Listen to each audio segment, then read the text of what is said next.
வேத வாசிப்பு. சங்கீதம் 72. சாலமோனை பற்றிய சங்கீதம். 1 முதல் 20 வரை. தேவனே, ராஜாவுக்கு உம்முடைய நியாய தீர்ப்புகளையும் ராஜாவின் குமாரனுக்கு உம்முடைய நீதியையும் கொடுத்தருளும். அவர் உம்முடைய ஜனங்களை நீதியோடும் உம்முடைய ஏழைகளை நியாயத்தோடும் விசாரிப்பார். பர்வதங்கள் ஜனத்திற்கு சமாதானத்தை தரும், மேடுகள் நீதியின் விளைவோடிருக்கும். ஜனத்தில் சிறுமைப்படுகிறவர்களை அவர் நியாயம் விசாரித்து ஏழையின் பிள்ளைகளை ரட்சித்து இடுக்கண் செய்கிறவனை நொறுக்குவார். சூரியனும் சந்திரனும் உள்ள மட்டும் அவர்கள் உமக்கு தலைமுறை தலைமுறையாக பயந்திருப்பார்கள்.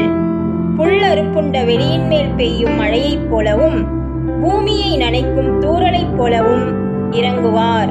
அவருடைய நாட்களில் நீதிமான் செழிப்பான். சந்திரன் உள்ள வரைக்கும் மிகுந்த சமாதானம் இருக்கும்.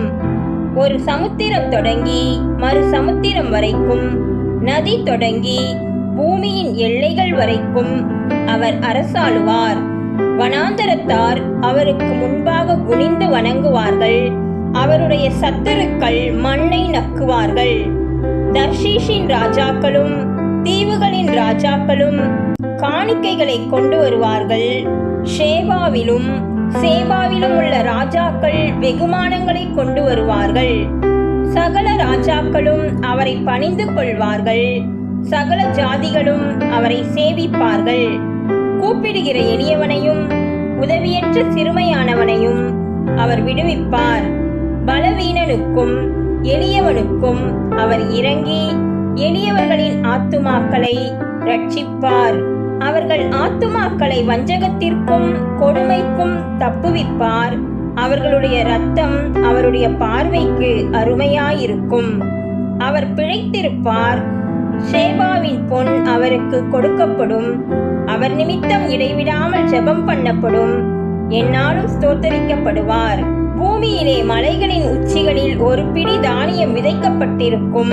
அதன் விளைவு லீபனோனைப் போல அசையும். பூமியின் புல்லைப் போல நகரத்தார் செழித்தோங்குவார்கள். அவருடைய நாமம் என்றென்றைக்கும் இருக்கும். சூரியன் உள்ள மட்டும் அவருடைய நாமம் சந்தான பரம்பரையாய் நிலைக்கும். மனுஷர் அவருக்குள் ஆசீர்வதிக்கப்படுவார்கள். எல்லா ஜாதிகளும் அவரை பாக்கியமுடையவர் என்று வாழ்த்துவார்கள்.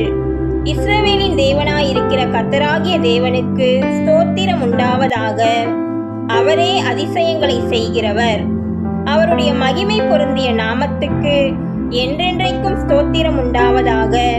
பூமி முழுவதும் அவருடைய மகிமையால் நிறைந்திருப்பதாக. ஆமேன், ஆமேன். ஈசாயின் புத்திரனாகிய தாவீதின் விண்ணப்பங்கள் முடிந்தது. கர்த்தர் தாமே நம்மை ஆசீர்வதிப்பாராக. ஆமேன்.